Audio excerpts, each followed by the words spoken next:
Tulip Siddiq, Labour Party. Not only did this man take 5 months off. বাংলাদেশের ক্ষমতাচ্যুত সাবেক প্রধানমন্ত্রী শেখ হাসিনার বোন শেখ রেহানার মেয়ে ব্রিটিশ এমপি টিউলিপ সিদ্দিকের বিরুদ্ধে আর্থিক দুর্নীতি সহ বেশ কিছু অভিযোগ উঠেছে। এই অবস্থায় বিভিন্ন রাজনৈতিক দলের পক্ষ থেকে তাকে মন্ত্রিত্ব থেকে সরানোর দাবি উঠেছে। এবার টিউলিপকে মন্ত্রিত্ব থেকে বরখাস্ত করার দাবি জানিয়েছে ব্রিটেনের বিরোধী দলীয় নেতা কেমি ব্যাডেনোজ। রোববার এক প্রতিবেদনে এই তথ্য জানিয়েছে ব্রিটিশ সংবাদ মাধ্যম বিবিসির প্রতিবেদন অনুযায়ী ব্রিটিশ প্রধানমন্ত্রী কিয়ার স্টারমারের কাছে ট্রেজারি মন্ত্রী টিউলিপ সিদ্দিককে বরখাস্ত করার আহ্বান জানিয়েছে সংসদের বিরোধী দলীয় নেতা ক্যামি ব্যাডেনোজ। সোশ্যাল মিডিয়া প্ল্যাটফর্ম এক্সে দেওয়া পোস্টে কনজারভেটিভ পার্টির এই নেতা বলেছেন, কিয়ার স্টারমারের টিউলিপ সিদ্দিককে বরখাস্ত করার সময় এসেছে।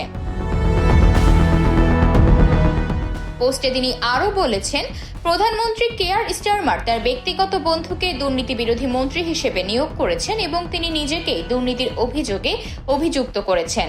ব্যাডেনোজ বলেন, সরকারের যে আর্থিক সমস্যাগুলো তৈরি করেছে তা মোকাবেলায় মনোনিবেশ করা উচিত হলেও টিউলিপ সিদ্দিক সেই কাজে মনোনিবেশের জন্য সমস্যা হয়ে উঠেছেন। আর এখন বাংলাদেশ সরকারও শেখ হাসিনা সরকারের সঙ্গে তার যোগসূত্র নিয়েও গুরুতর উদ্বেগ প্রকাশ করেছে।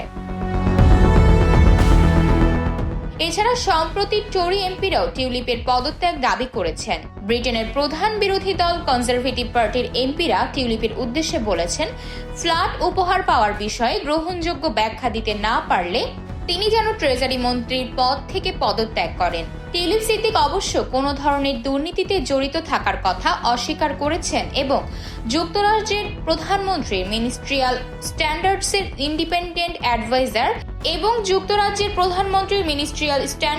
ইন্ডিপেন্ডেন্ট অ্যাডভাইজার লাউরে ম্যাগনাসের কাছে নিজের বিরুদ্ধে তদন্তের আহ্বানও জানিয়েছেন।